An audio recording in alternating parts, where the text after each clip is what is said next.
16ရက်6လ26တရီဒီမှာ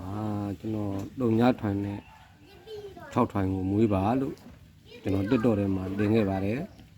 ။ဘာကြောင့်လဲဆိုတော့သူကလုံညထွန်ရဲ့လမ်းကြောကလုံညသုံးလုံးခွေတယ်ခွေတဲ့ချိန်မှာဒီလုံညရဲ့4ရဲ့5ရဲ့6လို့ဖြစ်လို့1ရဲ့9ရဲ့9ရဲ့9ရဲ့19လို့ဖြစ်လို့1ရဲ့2ရဲ့3လို့ဖြစ်လို့သူ့ရဲ့တပင်ကျော်မှာသူက6ပိတ်တယ်6ပိတ်ပြီးတော့သူ့ရဲ့မျက်နှာချင်းဆိုင်ထိတ်လို့လှန့်ခုံပြီးမှညီလို့ခွပြီးမှရှည်တွဲ6နောက်တွဲ5လို့သူရိုက်ပြီးတဲ့နောက်မှာသူကအဲ့ဒီက3ညာ3လုံးလို့ခွေတဲ့3ညာ3လုံးဒီ3ညာလို့ရိုက်ခဲ့တာဖြစ်တယ်အဲ့တော့သူရိုက်တဲ့စီးချက်က3ညာထိတ်တစ်လုံး3ညာအပိတ်တစ်လုံး3ညာခါတစ်လုံးလို့ကြပြီးမှ3ညာထွိုင်လို့ရိုက်ထားတာဖြစ်တယ်အဲ့တော့ဒီမှာလဲ3ညာအဲ့ဒီမှာ3ညာရဲ့4ရဲ့5ရဲ့9 5ရဲ့9ရဲ့3ရဲ့9ရဲ့ခွန်3ရဲ့3ညာရဲ့3လို့ဖြစ်တဲ့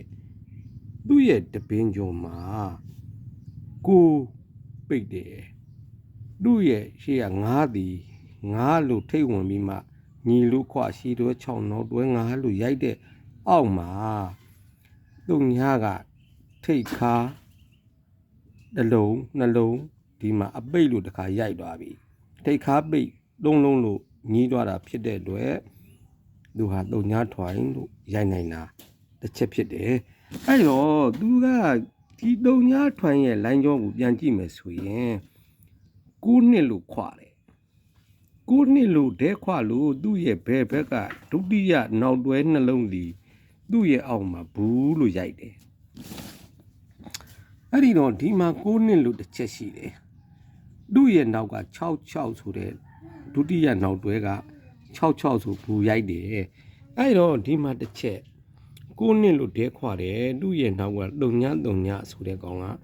3ညထွိုင်လို့ရိုက်နိုင်တယ်ဒါတစ်ချက်အဲ့တော့ဒီမှာက3ည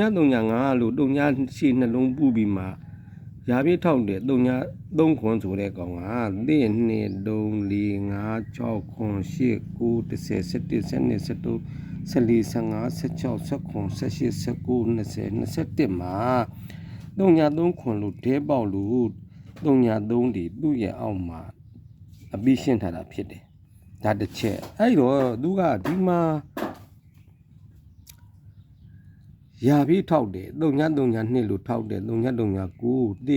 4 5 6ခွန်8 9 10 11 12 13 14 15 16 19 18 19 20 21မှာ3ည9က3ည9လို့လှမ်းပေါက်တာဖြစ်လို့3ညကလည်းအပြီးရှင်းရမှာတစ်ဆိုင်ဖြစ်တယ်အဲ့ဒီတော့သူကဒီ3ည3ခွန်က3ည3ခွန်ဒီ3ည3ခွန်ဒီ3ည3ခွန်လို့လှမ်းပေါက်တဲ့အောက်မှာ6ပိတ်တော့ရှေ့နှလုံးဒီထွိုင်လို့ထွက်ထားတာဖြစ်တယ်အဲ့တော့ဒီက3ည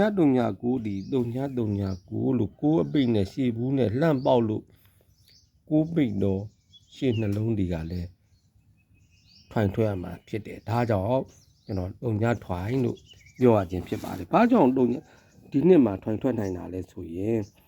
နှစ်ဆုံးမှာ4လို့73လို့ခွာလို့ထွိုင်ထွက်ထားတယ်ဒီမှာ3လို့လဲဆင့်ခွာလို့ထွိုင်ထက်ထားတယ်အဲ့တော့ဒီမှာကလည်းနှစ်ဆုံးမှာ73လို့ခွာထားခြင်းကြောင့်သူကထွိုင်ကထွက်နိုင်တာတစ်လိုင်းဖြစ်တယ်အဲ့ဒါကြောင့်မို့ကျွန်တော်3ညထွိုင်နဲ့6ထွိုင်လို့ပြောတာဖြစ်ပါတယ်6ထွိုင်ကတော့သူ့နေရာမှာရှိတာဖြစ်ပါတယ်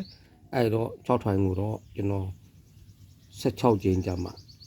ဒါအတိအကျတင်ပေးမှာဖြစ်ပါတယ်ဘာကြောင့်ဒီနေရာမှာကျွန်တော်ဒီနေရာကိုကြိုက်တယ်ပေါ့မပေးတာတော့မတည်ဘူးပေါ့ဗျာကြိုက်တဲ့အကြောင်းအဲ့ကြမှာခွန်နဲ့တကွကျွန်တော်တင်ပြပေးမှာဖြစ်ပါတယ်အဲ့ဒီ line ကတော့တင်မပေးသေးဘူးဖြစ်ပါတယ်ဒါဒီပွဲမှာကျွန်တော်အကြိုက်ဆုံးကဏ္ဍကတော့ ပြန်ကြကနန်းဖြစ်ပါတယ်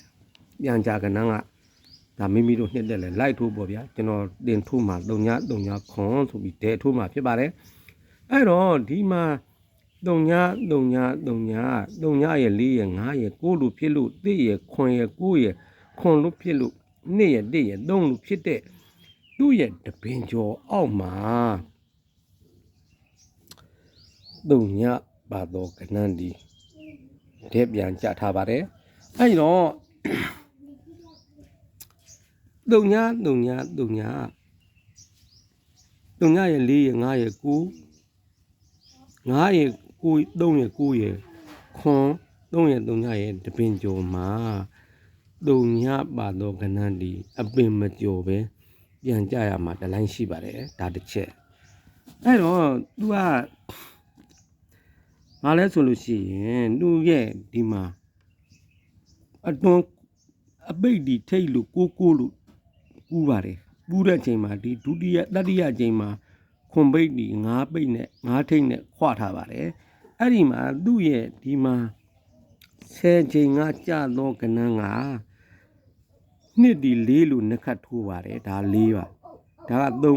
လို့ရိုက်ပါတယ်ဒီ6ဖြစ်ခြင်းကြောင့်ဒီ6နဲ့3ညနဲ့6လို့ဖြစ်ပြီးမှဒီကဒီ10ချိန်ကနန်းမှာဒီကိုတွန်ဘူး9ဘူးတယ်